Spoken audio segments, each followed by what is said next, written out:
Empezamos, está el Doc Stoll, ya nos estamos conectando con él, pero Tatiana, ¿qué le pasó a Ginés? Un poco de susto ayer cuando nos enterábamos que internaron al ministro de Salud, Ginés González García. Finalmente por la tardecita anoche salió él mismo a hablar y aclarar que lo que le pasaba, lo que presenta es un hematoma subdural, un tema que ahora nos podrá contar seguramente el doctor Stoll bien en detalle qué es, si se puede prevenir, cómo se trata. Hoy le van a dar de alta al ministro de Salud, se está ocupando de aclarar y de hablar con los medios, él para llevar tranquilidad y mostrar que es una situación que tiene controlada y que no tiene coronavirus, porque una de los primeros temores fue lo único que falta es que el ministro de Salud tenga coronavirus. No, tiene un hematoma subdural que ahora nos vamos a enterar bien qué es. Muy bien. Bueno, ahora le vamos a preguntar al Doc, ¿no? Como para... tenemos al especialista, está el doctor Conrado Stoll. Buen día, Doc, ¿cómo te va? Buen día, ¿cómo están todos ahí? Todos muy bien, con muy buena energía, Doc, positivos totalmente. Esa era la consigna, ¿no? Siempre positivos, el estrés es algo positivo. Y un par de consejos para Tatiana. No. Opa. Lo que tiene que hacer es, por internet, para no salir, o salir lo menos posible, comprarse el aparato que existe, donde ella va a apoyar una de las ruedas de la bicicleta. Entonces la va a tener fija y gira en el aire esa rueda y le permite transformar a su bicicleta en bicicleta fija, y quizás el tener que evitar todo el proceso de la salida, la vuelta a la casa, ir a la calle, que es un lugar difícil y peligroso, por ahí va a hacer que la use más. No sé si esto va a agregar otra compra que no va a usar, pero es una idea que debería considerar. Sí, Doc, se va a volver un perchero la bicicleta en ese caso. Cuando le pongamos el aparato fijo y la tengamos todo el tiempo ahí posicionada, se va a volver un perchero, porque mi problema no es con la calle. A mí la calle me encanta, mi problema es con el ejercicio. Doc, ¿los puedo interrumpir y sugerirle algo más, Doc, para la próxima cuando le sugiera a Tatiana algo? Sí. Bueno, está muy bien lo que dijo, comprar el rodillo para colocar la bicicleta. Sí. Hasta acá no la hubiera convencido, se hubiera continuado. Este rodillo viene con un simulador donde vos vas pedaleando y te vas imaginando que estás adentro de un shopping comprando cosas, zapatos, carteras, mientras que pedaleas. Ahí, Doc, la tiene como 4 horas por día arriba de la bici pedaleando. Y comiendo brownies, quizás. Claro, exactamente, por eso le digo. Pero, y termino con el segmento de seguridad. Hablaron de los monopatines, no hay una estadística que yo conozca, suena intuitivamente riesgoso, tráfico, monopatín, alguien que no lo ha hecho, pero sí podemos hablar de las motos. Mucha gente joven, algunos no tanto, deciden empezar a usar moto. El consejo es, no lo hagan. Es sabido que de todos los vehículos de transporte, las motos causan una cantidad desproporcionada de muertes y lesiones graves. Entonces, si no es la persona que la usa por trabajo, o si no viven en Vietnam o en Indonesia, donde es prácticamente el único medio de transporte y es por trabajo y es de otras características, por supuesto, en otro contexto, la moto es arriesgarse a aumentar el riesgo significativo de tener un disgusto en la vida. Bien, sí, estoy de acuerdo, Doc. La verdad que buen consejo. ¿Qué nos puede decir de lo que le pasó al ministro de Salud? No voy a decir lo que le pasó a él porque no sé qué le pasó a él, no estoy informado, no soy médico del equipo, pero les puedo hablar de lo que se dijo y lo que él mismo le dijo a la prensa. Se habló de un hematoma subdural crónico. O sea, él está diciendo que hay sangre en la cabeza, entre el cráneo, el hueso, donde está implantado el pelo, la piel, ese hueso, y el cerebro. Hay un espacio chico, casi inexistente en la gente muy joven. Después con los años el cerebro se achica un poquito y el espacio entre el cerebro y el hueso aumenta un poco de tamaño. Bueno, entre el cerebro y el hueso se puede acumular sangre, literalmente, porque se rompen venas, y ese es el hematoma subdural. Es uno de los problemas más comunes cerebrovasculares o de la neurocirugía. Puede ser agudo, alguien se cae, se golpea, es una causa muy común de traumatismo en la cabeza y se forma en el momento. Y ahí se trata de una forma. Ahora, otras personas lo pueden tener crónico. ¿Por qué? Y por un golpe, y ahí están mostrando uno muy bien. A la izquierda de la imagen, esa raya blanca muestra lo que puede ser un hematoma subdural. Lo digo con prudencia porque habría que verla mejor, pero eso puede ser un hematoma subdural. La flecha colorada está mostrando el hematoma subdural. Fíjense que no es demasiado grande, se ve blanco al ser blanco, lo gordo blanco, todo el círculo blanco alrededor de todo el cerebro es el cráneo, es el hueso. Pero en ese lugar donde la flecha apunta hay un choricito blanco que es el hematoma. Y yo puedo decir que es agudo porque está blanco. En el caso del ministro, lo que él dijo es que es crónico, por lo tanto se vería negro. En la misma foto, eso mismo se vería negro que me dice a mí que tiene más de 20 días, que es crónico. Y cuidado, que en esa tomografía que mostraron recién, yo diría, hay que operar ya. Porque en esa tomografía estaba desplazado el cerebro, estaba asimétrico, claramente. Está bien. Y esa es una de las indicaciones para operar. Eso que mostramos no es lo del ministro, Doc, que para que no haya esto, mostraron una foto de banco, un ejemplo.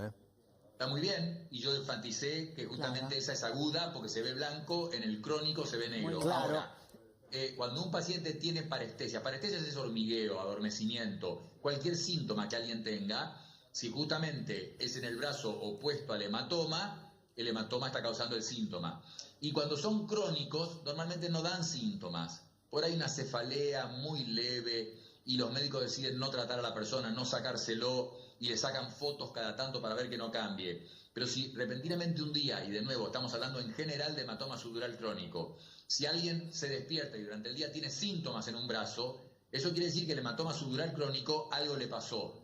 Por alguna razón creció y dio síntomas. Esto aparte es algo muy conocido en los hematomas subdurales crónicos, que pueden estar estables durante meses y de repente sangran un poquito adentro de la propia sangre crónica que tiene, o hay otros fenómenos que lo agrandan y da síntomas. Y ahí está el trabajo difícil, porque es una decisión artesanal, paciente por paciente, saber a quién hay que hacer un agujerito en el cráneo para sacar ese hematoma y en quién es razonable dejarlo. Pero no es tan, o sea, es un problema muy común, no es grave, la solución con esa cirugía es simple, pero la toma de decisiones de a quién hay que sacarle el hematoma y a quién no es tan simple. La tiene que hacer un experto acostumbrado a ver estos casos. Bien, Doc, lo importante creo para la gente en general es que el ministro se le durmió, tuvo hormigueo, adormecimiento en el brazo izquierdo, hizo lo correcto. Fue rápidamente al médico para ver qué tenía.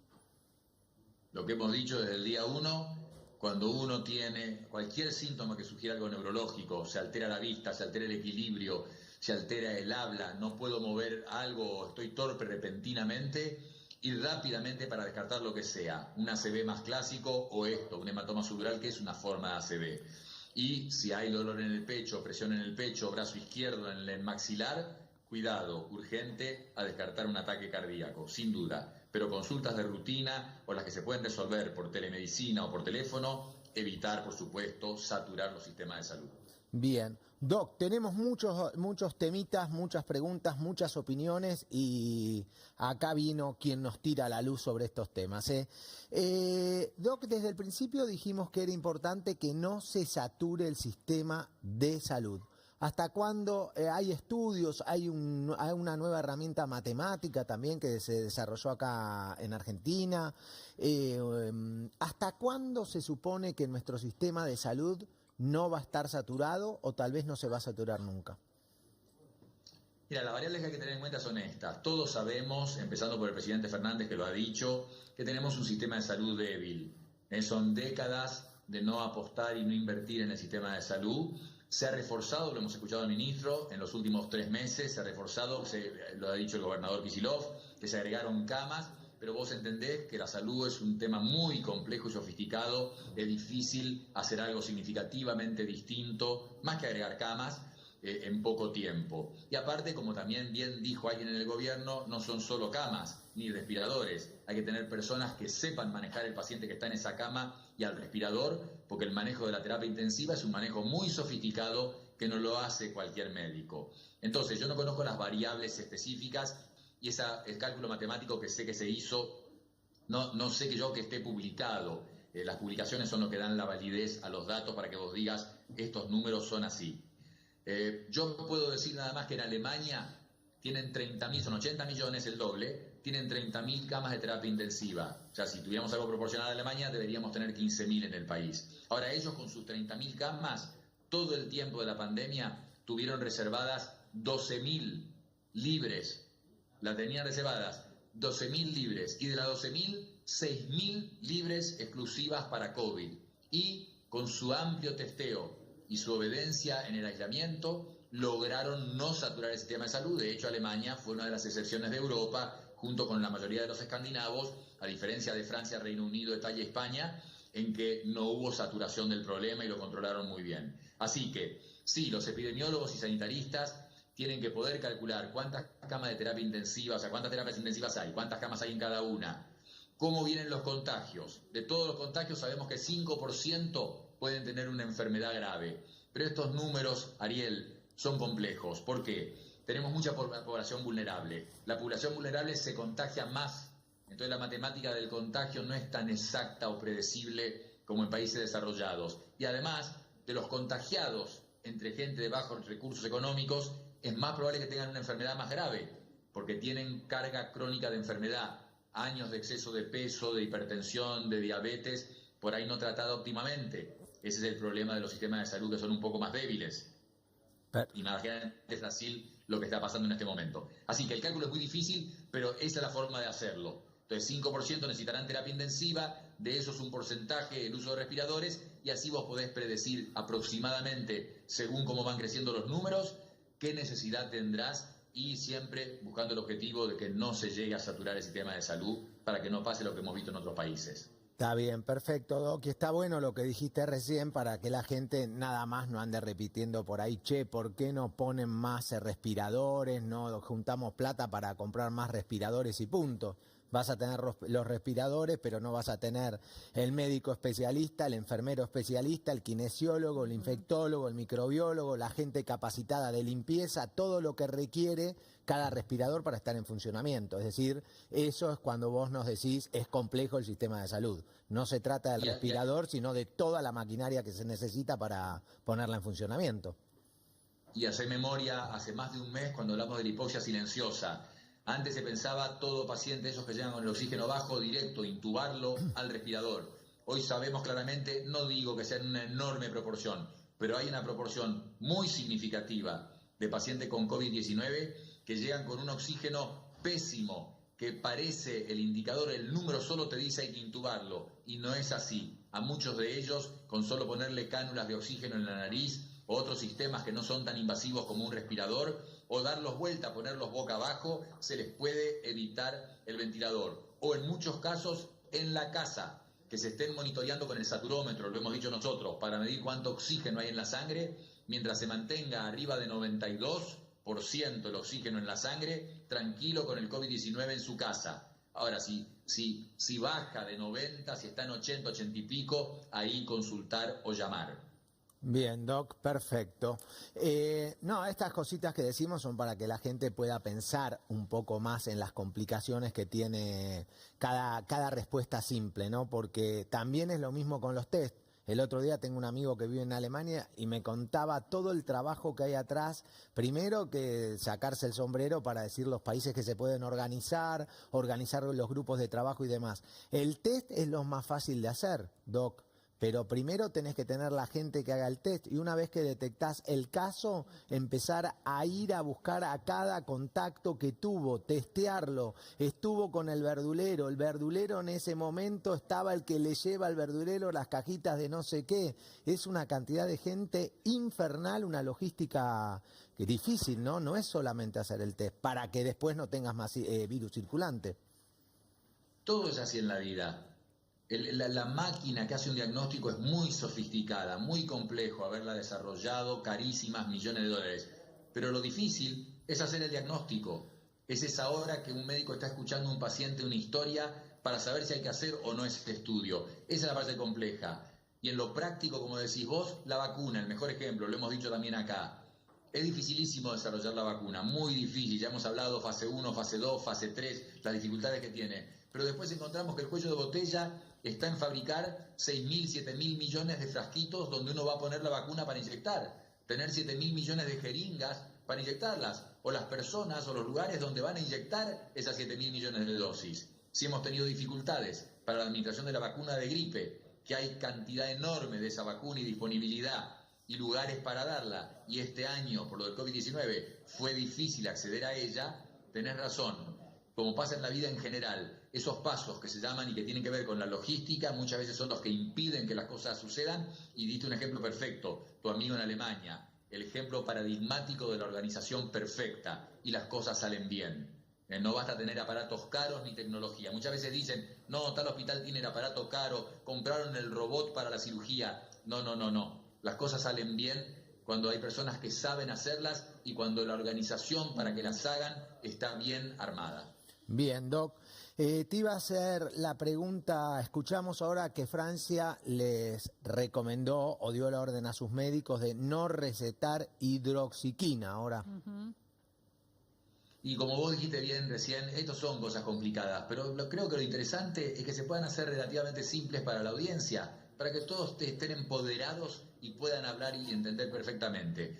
La hidroxicloroquina fue muy promovida, primero por este francés famoso, que es un personaje extraño y que la promovía muchísimo en Marsella. Después el presidente Trump, no sé realmente, no se me puede ocurrir por qué la promovió tanto y la empezó a tomar. Entonces, hidroxicloroquina, todas las personas que la toman hoy para enfermedades reumatológicas tienen que estar tranquilas, seguir tomándola, no van a tener ningún problema y es un remedio que les ha cambiado la vida y los ayuda. Ahora, hidroxicloroquina en el contexto de COVID-19 es otra cosa. La dosis que se usa inicial es más alta y aparte la persona está enferma con el virus, así que no compare esa gente. Pero sepan que todos los estudios han sido negativos. Hubo uno de China, que ese fue muy bueno porque fue aleatorizado, o sea, al azar se le daba a uno la droga y a otro no, y se compararon los resultados negativos. Hubo 2 en Estados Unidos de tamaño mediano, no aleatorizados, pero sí a un grupo hidroxicloroquina, al otro cloroquina, al otro hidroxicloroquina con un antibiótico, al otro nada. Se llaman observacionales. Compararon los resultados, no hubo diferencia. Uno en Francia, esto es lo que estás diciendo de los franceses, lo publicaron en una revista espectacular de Inglaterra, la revista, pero el estudio de los franceses, negativo. Y por último, la revista The Lancet, que la hemos hecho popular, creo, en el programa, una de las más prestigiosas del mundo, publicó la semana pasada un estudio en 90.000 pacientes, de los cuales 20.000 recibieron alguna forma de hidroxicloroquina. ¿Y qué pasó? Hubo más mortalidad en los pacientes que recibieron hidroxicloroquina y muchas más arritmias cardíacas. Es sabido que la hidroxicloroquina puede causar arritmias cardíacas y se vio eso efectivamente en el estudio. O sea, no hay ninguna evidencia científica de que la hidroxicloroquina pueda ayudar en esto, así que si alguien por alguna razón tomó o está tomando para esta razón por el virus, que lo deje de tomar inmediatamente y seguiremos esperando, aunque tengo entendido que la Organización Mundial de la Salud, que estaba organizando un estudio con hidroxicloroquina a nivel mundial en varios países, también lo suspendió. El estudio Solidaridad, que hemos nombrado nosotros varias veces. Bien, perfecto, Doc. Si lees esta nota, ¿qué nos enseña? Ya que es nuestro doctor, de alguna manera que puede clarificarnos después, leer y después decir, de acá podemos sacar lo siguiente. La nota que dice que una persona asintomática puede contagiar 400 personas y si esa misma persona respeta nada más el distanciamiento, puede contagiar 250 personas. Ese es un tema interesante y que la gente debe saber. En general, promedio, todos ya escuchamos tantas veces que cada persona con este virus contagia 2,5 a 3,5 personas. Eso es muchísimo para contagio, comparado con la influenza que es 1,3. Contagiás 1,3 personas. Ya sé que la gente no se puede dividir en 3, pero es el cálculo estadístico, matemático, la gente lo entiende. Lo que significa que esto contagia mucho más. Pero no contagia a todo el mundo lo mismo. Hay distintos factores que hacen que algunas personas contagian mucho más. Como vos dijiste bien, cientos de personas. Hay factores biológicos en que hay gente que tiene mucha más carga de virus y esto hace que cuando hablan, tosen, estornudan, dispersan más virus. Normalmente, el que está grave, el que está en los primeros 5 días de la infección con síntomas y en los 2 días previos a la infección sin síntomas, esos son los más contagiadores, porque tienen más carga viral. Entonces hay factores biológicos que hacen que alguien contagie más, hay sociales, hay gente que va a tener contacto con más gente, entonces físicamente va a suceder que se va a contagiar más. Hay factores físicos, lugares cerrados, lugares no ventilados, hemos hablado muchas veces de los geriátricos, de las cárceles, son el ejemplo obvio, pero además ha pasado en frigoríficos y en dormitorios de trabajadores. Uno de los brotes en Singapur pasó en trabajadores que vienen de otros países a ganarse su plata en Singapur, donde hay mucho dinero, pero duermen todos juntos, amontonados. Ahí se inició uno de los brotes. Yo conté acá, ahora recientemente, cuando Alemania tiene controlada la infección, hubo un servicio religioso en Frankfurt, en una iglesia, que la limpiaron, se separaron, hicieron todo como había que hacer, 50 contagiados. Hay varios casos en Estados Unidos, uno de un coro famoso que lo hemos contado acá, cantando en un coro durante 2 horas, más de 20 contagiados y 2 muertos por haber ido a cantar al coro. Varios entierros en Estados Unidos con varios contagiados. Y eran entierros en que no habían 400 personas. Estamos hablando de 40, 50. Y la historia ya nos enseñó esto. María la tifosa, en la fiebre tifoidea, una cocinera que no tuvo la enfermedad, pero se la contagió a cientos de personas porque ella estaba enferma y preparaba la comida de otros. En el ébola, 70% de los casos de ébola fueron contagiados por 3% de los contagiados, de los enfermos. En el MERS, la enfermedad esta de Oriente Medio de los camellos, de hace unos pocos años, 2013, en el MERS se calculó, se vio, 3 coreanos contagiaron a cientos de personas. Y ahora volvemos al COVID-19 en Boston, en una reunión de un laboratorio médico muy famoso, Biogen, en un hotel, el Hotel Marriott de Boston, eran 170 que estuvieron juntos en febrero en una convención científica. A partir de ellos hubo cientos, alguno de ellos estaba enfermo, probablemente alguno que vino a ese meeting desde Europa y que ya traía el virus. Cientos y cientos de infectados en el estado de Massachusetts, donde queda Boston, por ese evento. Entonces, sí, hay distintos fenómenos que aparezcan los supercontagiadores. Normalmente una persona contagia 2 y pico, hasta ahí. Pero en ciertas condiciones de la persona propiamente dicha, biológicas, genéticas, o de donde está encerrada sin ventilación, se pueden contagiar cientos. Y lo opuesto existe, gente que no contagia. La primera mujer diagnosticada con COVID-19 en el estado de Illinois, en Estados Unidos, que estuvo gravemente afectado, pero ella, que venía de Wuhan, contagió al marido. Y encontraron los 375 contactos que tuvo y ninguno se contagió, solamente el marido. Así que hay gente que no lo disemina tanto. Bien, Doc. Bueno, siempre todavía tenemos mucho por aprender sobre este virus, de este virus sobre todo. Te agradecemos como siempre por tu tiempo, Doc, y vamos a estar hablando. Muchas gracias a ustedes y cuando sea, por supuesto. Un abrazo, Ariel. Gracias, abrazos, buen día. Bueno, el doctor Stoll, claridad total, así que bueno, un montón de temas y como siempre decimos, todavía lo más importante, lo que seguimos todos teniendo que respetar es cuidarnos entre todos, el que tenga que salir, que se lave las manos todo el tiempo. Lo más importante es lavarse las manos para protegerse uno mismo. Sí. Esto es, vos podés tocar una superficie, está en la superficie, no está, qué sé yo. Te dicen una cosa y otra es lavarse las manos. Si no hay agua para sacarse el jamón, entonces usar el alcohol. ¿De acuerdo? Así que lavarse, cubrirse la cara y respetar la distancia social. Eso es lo que tenemos que hacer mientras que esperamos la cura y conocer más al virus. ¿De acuerdo?